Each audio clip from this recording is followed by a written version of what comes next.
They always tell you to watch your enemies. Nobody tells you to watch the people smiling in your kitchen. I used to think betrayal came with warning signs, a loud entrance, and a bad feeling. Something obvious. It didn't. It came dressed as familiarity. It came through people I had already given a seat at my table. But this isn't a story about a snake. It's about how I learned snakes don't always hiss.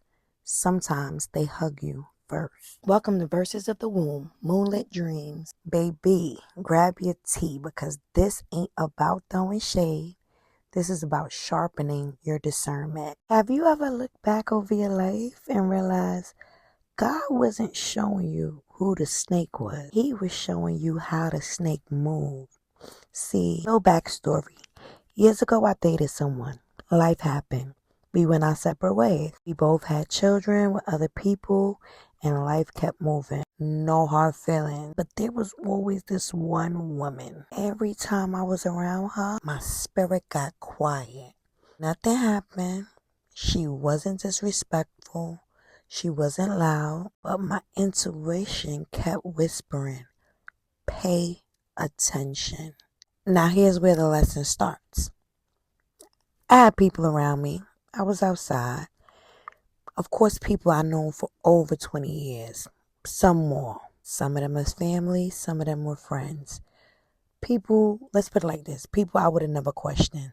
So I tell them and, tap in and say, I don't know what it is. Something just feel off about Shorty. And they will respond, girl, you probably overthinking it. Then I notice they'll turn around and bring me stories like about what she did that day. Girl, she said this. Girl, I saw her over here. It was just always something. Now, of course, at the time, I thought it was conversation. But looking back, I realized I was being conditioned. See, sometimes people keep you emotionally invested in someone else's energy. Yep, because it distracts you from watching theirs. One day, out the blue, one of those same people, the ones that I would have never questioned, they brought that woman to my house, my home where I lived with my children. I remember thinking, that's a little strange, but I ignored it because back then, I didn't trust my intuition enough to investigate the feeling. Fast forward, years go by. I start healing. I start growing. I start elevating. And one thing about elevation, it definitely gives you a better view. Suddenly, pieces that never fit started making its own picture. I realized the issue wasn't that this person knew her. Because come on, people could be friends with whoever they choose. That's life. The issue was the story never matched the behavior. You told me one thing, but your loyalty was living somewhere else. Because let's make it make sense. If you spent years telling me somebody wasn't genuine, why are you the loudest person celebrating them now? See, support who you want. Love who you want. Build with who you want. That part doesn't bother me. What bothers me is pretending to stand beside me while quietly investing somewhere else. That's called moving funny. And I don't do funny. And what was the biggest lesson, you ask? Snakes rarely bite first. They gather information.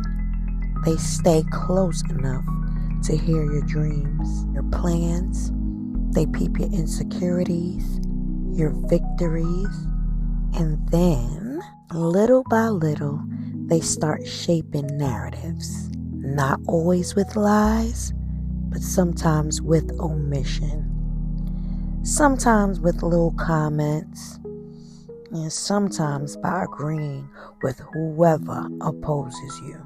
Because you want to remember, character assassination doesn't always happen with one big lie. Sometimes it's death by 1,000 whispers. Well, here's what really woke me up. I made a post one day. This person watched it. No support, no engagement, nothing. Then somehow, I noticed them all in the comments, cheering on the very person they spent years talking to me about.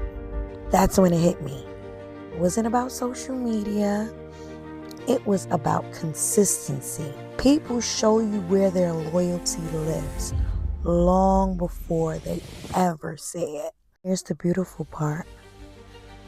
I'm not angry.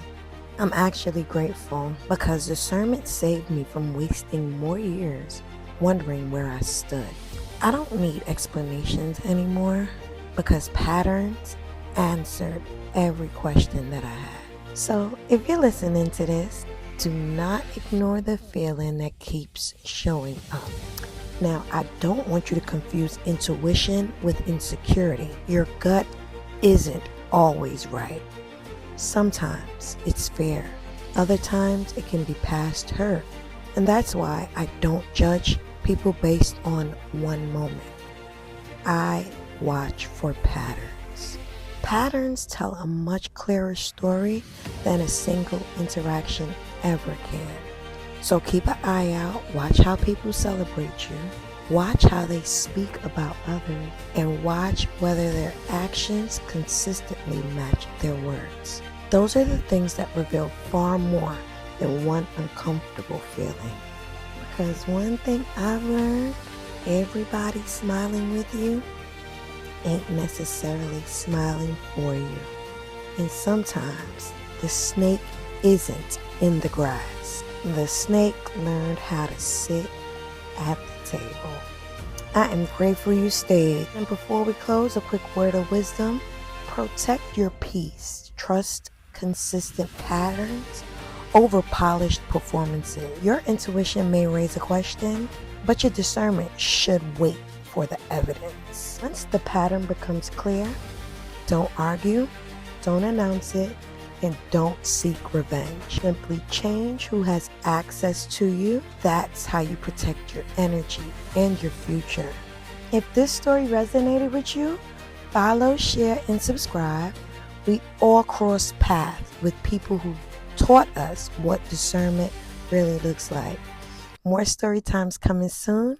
And remember, let's grow, let's glow, let's flow, let's go.